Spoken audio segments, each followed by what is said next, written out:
Je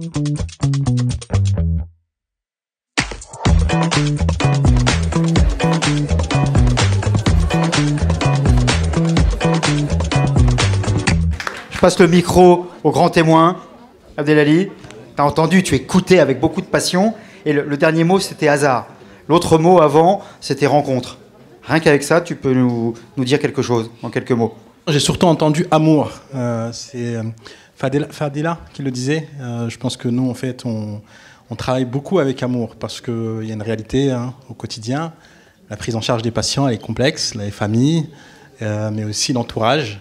Et je crois que c'est surtout de l'amour. Et j'ai entendu de la part de confrères et de consoeurs avec beaucoup de pudeur. Souvent, l'amour, on le dit peu, on l'exprime surtout dans la prise en charge et surtout au lit du patient. Moi, j'ai pas fait ce métier à la base d'infirmier que j'ai commencé pour un salaire. Je l'ai surtout fait parce que j'étais conscient que je pouvais apporter quelque chose. Et je crois que ça passe par là. Donc, y a tellement de choses à dire. Moi, j'ai pas de bac, pas de brevet des collèges. Donc, c'est Vincent Houlier, un cadre de santé comme certains qui sont autour de la table, qui m'a tendu la main pour passer un stage de 2 semaines. Finalement, ça s'est terminé en 7 ans. Je suis resté auxiliaire de vie et ASH, donc à l'hôpital. Après, j'ai travaillé à la morgue, j'ai fait brancardier, j'ai fait plein de petits boulots à l'hôpital.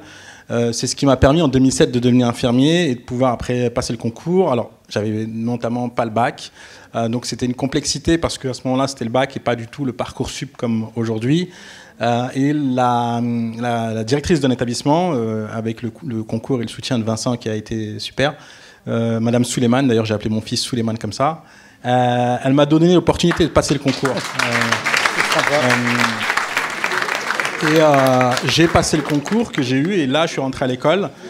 Et la réalité c'est que je me suis senti différent parce que à l'école, quand vous êtes au collège ou en primaire, et que vous êtes, je sais pas, avec des notes de 3 à 4, et moi j'ai redoublé 2 fois, je me suis retrouvé dans la même classe que mon petit frère en 5e. Bon bref, je suis arrivé en 4e et des soutiens, en 3e insertion, bref, ils m'ont mis là où il fallait pas. Et finalement, je pense que la succession de rencontres a été pour moi déterminante. Et ça a été éminemment important pour moi, les rencontres. Et puis c'est ce qui m'a permis en fait de devenir infirmier, ce que je suis et toujours, parce que même si je ne fais plus... je n'exerce plus en tant qu'infirmier en tant que tel, je travaille différemment aujourd'hui, c'est que je suis habité par le truc. Je pense qu'en réalité, il y a quelque chose qui, finalement, nous lie tous. On est tous habités par ce métier. On est habités par le fait d'accompagner les familles.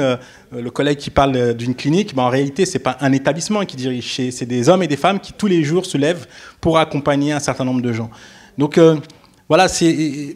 Pour moi, je pense que le métier en lui-même, il a aussi une multitude d'opportunités qui s'ouvrent à nous, sur lesquelles on peut aller voir. Moi, je sais que je suis complètement intimement convaincu que je reviendrai au métier en tant que tel, en tant qu'infirmier pour exercer. Puis après ça, je suis devenu infirmier et bon, j'ai travaillé dans plein de services, chirurgie cardiaque pédiatrique, j'ai travaillé en réa, etc., etc. Et c'était passionnant.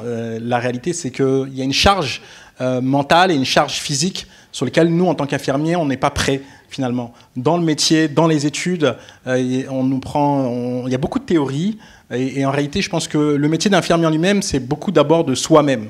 Ce que nous sommes et ce que nous vivons dans notre quotidien, parce que quand tu poses ta blouse à la maison, il y a une réalité qui te retrouve, tes problèmes, ton loyer, tes enfants, la famille, etc. Et puis aussi, je pense que il faut continuer à espérer, parce que c'est aussi ça notre travail, c'est continuer à espérer, continuer à agir, continuer à faire en sorte d'accompagner au minimum et à un maximum surtout les patients. Et puis aussi continuer à les aimer. Je pense que moi, un jour, j'ai été très marqué par une rencontre qui m'a dit, écoute, ouais, la dévotion, c'est pas ça en fait le métier d'infirmier. Si, moi, je suis dans la dévotion aussi. C'est ma façon de voir les choses, c'est ma façon de m'exprimer auprès des patients.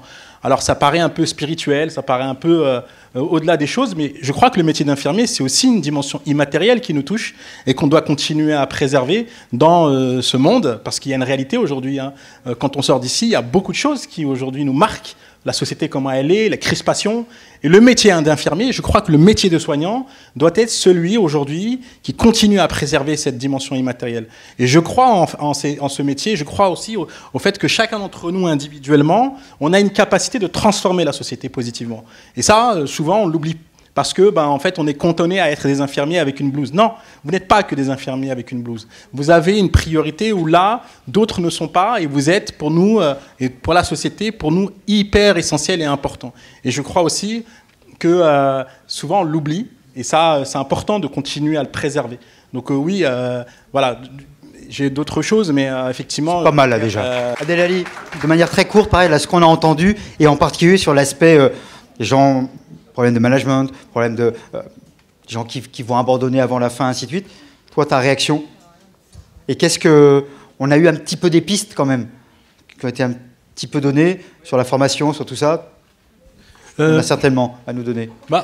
Moi, j'estime que j'ai plutôt intégré dans mon cerveau certains mots négatifs en transformation positive, c'est-à-dire que pour moi, l'abandon, il n'est pas initié comme quelque chose de négatif, c'est aussi peut-être la mauvaise période, le mauvais moment, le mauvais instant.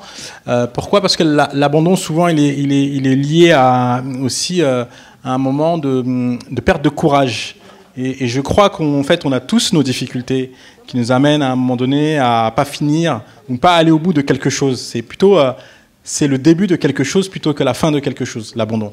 Et puis après, d'autres pistes, en tout cas moi, que j'ai estimé qui m'ont réussi, c'est je pense qu'il faut pas du tout hésiter à challenger un peu le projet. Tu vois, souvent on arrive, on est étudiant infirmier, en fait on va faire ci, on pense qu'on va finir comme ça.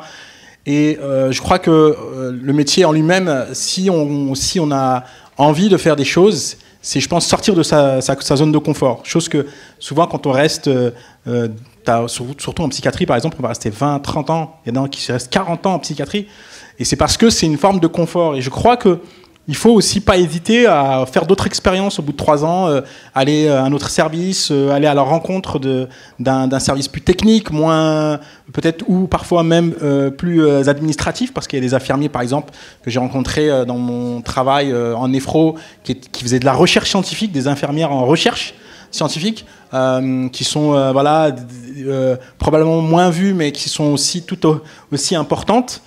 Et puis après...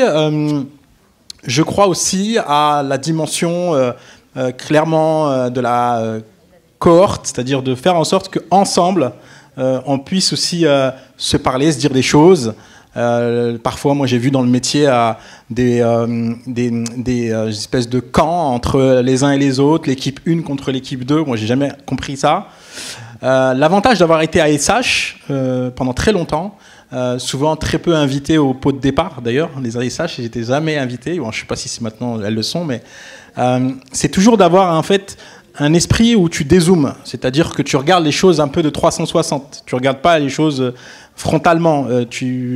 Et moi, j'ai pas hésité, même dans mon métier, à dire je ne sais pas faire.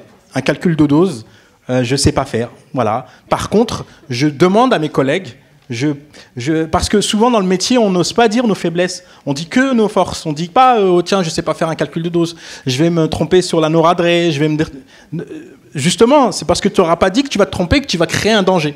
Donc, exprime-toi et aussi, surtout, je pense, dire qu'on a des faiblesses, c'est surtout renforcer ses forces et continuer à construire des choses.